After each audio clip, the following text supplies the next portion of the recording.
Hey guys, so trending on Twitter right now, you may have noticed the hashtag justice for 1D and littlemix, and like you I was very curious to see what on earth does this mean. And here is a tweet from Super TV to let you know what this is all about. Have a look at this. OMG, Cher Lloyd, Rebecca Ferguson, Jedward, 1D and littlemix have literally all decided to simultaneously drag Simon Cowell, X Factor and the music industry all at once, and I'm living for the expose.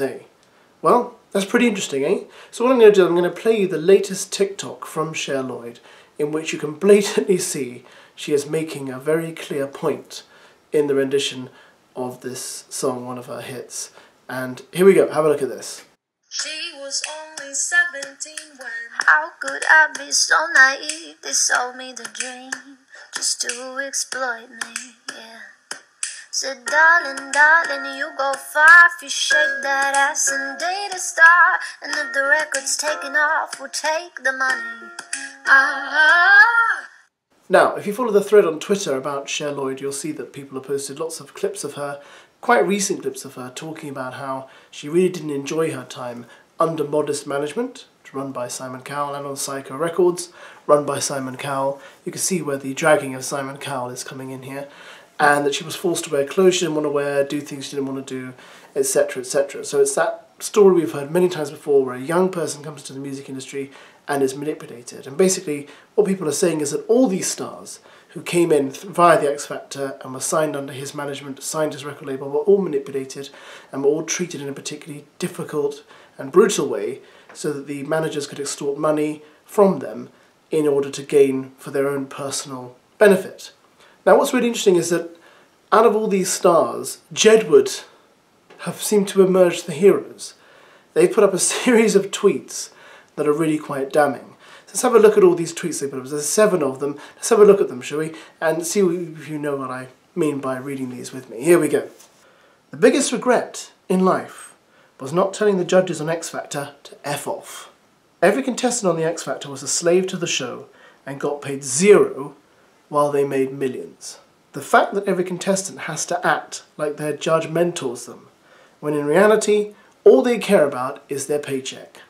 Simon Cowell thinks he's the mafia leader of the music industry, when in reality, he's nothing but a bad facelift. So I think Jedward's possibilities of working with Simon Cowell again have probably been dramatically altered forever by that one tweet, I would argue. Moving on. There's a reason Syco is called Syco. 1D and littlemix are legally effed in contracts and can never speak out. So we are.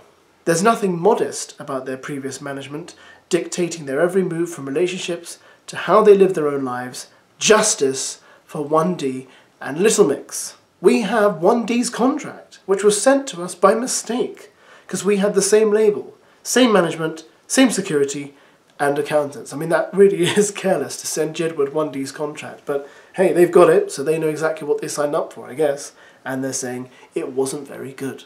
Legally posting contracts online is going to end up in court, but we've known for many years the situation. Niall, Liam, Louis, Zayn and Harry, you're survivors.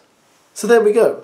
And obviously this has got a huge storm going on Twitter with people posting all their various opinions on this subject matter. And if you go online now, you can see it all for yourself. There's a lot there. I'm only really covering the little basics here and the bits that I thought were particularly interesting. Rebecca Ferguson has also been added to the conversation, even though, to be fair to her, what she tweeted, she put up last month.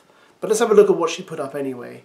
And this is what she said on the 6th of March. She said, "I'm not even being silent anymore. You forced me to sign contracts, blackmailed me, bullied me, robbed me.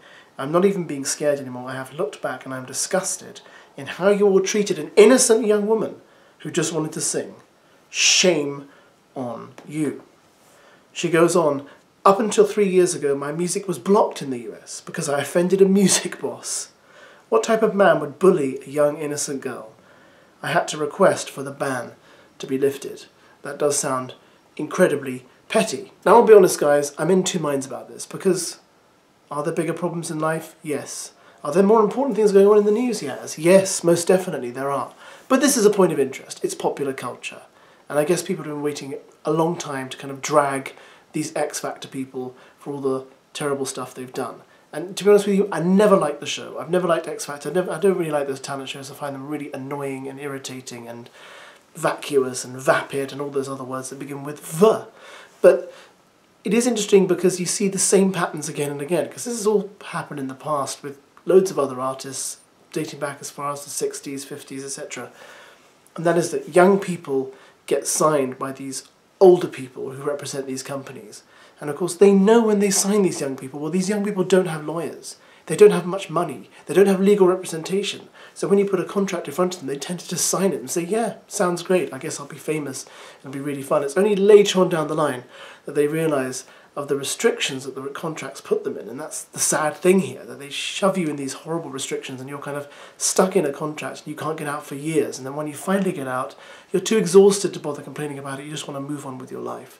So I understand where these people are coming from. I do understand also, though, that there's a lot of stans out there who are really kind of saying things like, oh, One Direction never got a break. They never got to really, kind of get out there and excel. I'm like, well, One Direction did get a lot of breaks and they played to huge stadium audiences. They're world famous around the world. They did get a lot of breaks. Little Mix have had a lot of breaks. They're incredibly famous. They're incredibly well known. So, they're not like, let's not pretend that these bands we're talking about are like little bands who, could have had a big future and was just stomped on and they haven't reached a certain amount of potential, because they have. They've sold millions and millions of records. Unlike a lot of smaller artists who are also signed to rubbish contracts, who have not sold millions of records and who have not made as much money as these guys, have, etc. But anyway, you get what I'm saying. I was mumbling too much there. I'm sorry. I've stopped mumbling now. Let me know what you think about this. Leave your comments below. Let's discuss this. Maybe tomorrow, because I'm probably going to go to bed now. But anyway, thanks for watching. Bye.